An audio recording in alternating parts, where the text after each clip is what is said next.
हिसाब तो हम मांगेंगे इनसे। इन्होंने ये काम जो अब हमारी सरकार बीजेपी सरकार ने करी है, नायब सिंह सैनी सरकार ने जो करी है, ये काम ये हुड्डा सरकार ने तो कभी करा नहीं। ये जो है नायब सिंह सैनी और मनोहर लाल जी ने जो ये खर्ची पर्ची की जो बात जो ये शुरुआत करी, चाहे तबादलों की हुई, ये तो कांग्रेस के समय जो हुड्डा साहब की जो सरकार थी उस समय तो सबको मालूम है कि पर्चियाँ ले लेके लोग हांटते थे। पता नहीं कितने लोग मेरे पास आते थे ये कहते हुए कि बहन जी जो है इतना पैसा दे दिया, इतना दे दिया, हमारा लड़का नहीं लगा, इधर उधर के आते थे। और सारा जो है क्षेत्रवाद चला रखा था। हमारे भिवानी ज़िले को, दादरी ज़िले को, महेंद्रगढ़ ज़िले को तो ऐसा कर रखा था जैसे ये पाकिस्तान है। सच्चाई है, कोई काम ही नहीं होने देता था, हर तरीके से सब कुछ अपने उधर। और वहाँ पर भी जो है हालात ऐसे थे कि सारे इसके अपने आदमी वो मिलाई खा रहे थे। अब मेरे सवाल करने की तो जरूरत नहीं है, आपकी बहन ने इतना अभी जो बोल रही हैं बहन जी करण चौधरी, ये 2 महीने से पहले किस तरह की ये बोलती थी, क्या इनकी भाषा थी, वो भी आप दिखा देते। जहाँ तक है हिसाब का, जो हुड्डा जी की जो सरकार थी, कांग्रेस की सरकार थी, तो आप ये बताएं कि हरियाणा के अंदर 81 किलोमीटर की मेट्रो आई है, वो हुड्डा साहब ने के समय में हुड्डा साहब ने मंजूर करा के आई।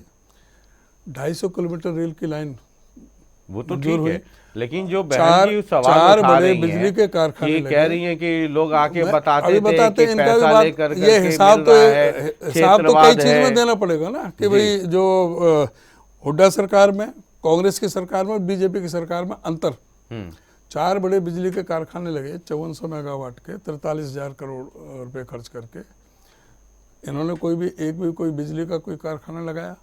कोई 6 मेडिकल कॉलेज लेकर के आए थे, एक कैंसर इंस्टीट्यूट लेकर के आए थे, 12 जो अंतर्राष्ट्रीय स्तर की यूनिवर्सिटियां लेकर के आए थे।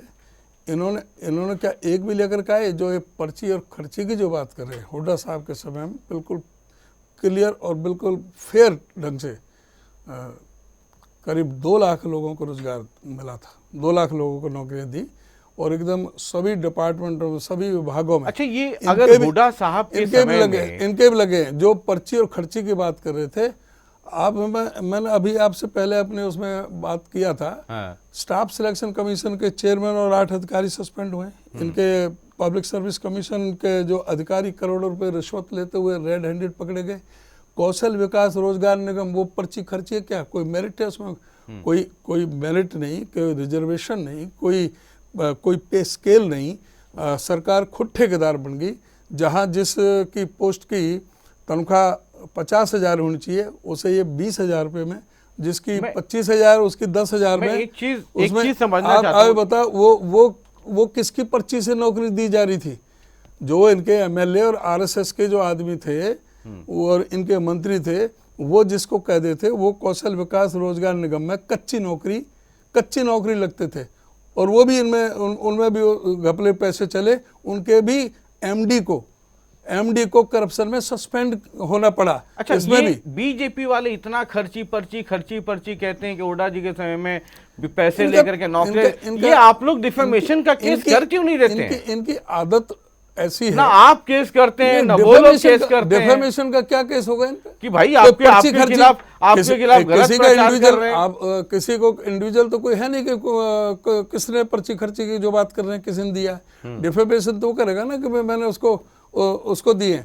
किसी का पर्सनल नाम तो है नहीं। ये तो सरकार पर आरोप लगाते हैं। इनके समय में पर्ची खर्ची चलती थी। इनके समय में ये अपनी छुपाने के लिए दूसरे का नाम लेते हैं। ये खुद इनके राज में सारी जो नौकरियां हैं पर्ची खर्ची से लग रही हैं सारी। जो कौशल विकास रोजगार निगम एक भ्रष्टाचार का एक अड्डा बन गया, जिसमें सारी जो कोई किसी भी तरह की कोई मेरिट नहीं है, और वो सारी पर्ची और खर्ची से है सारी।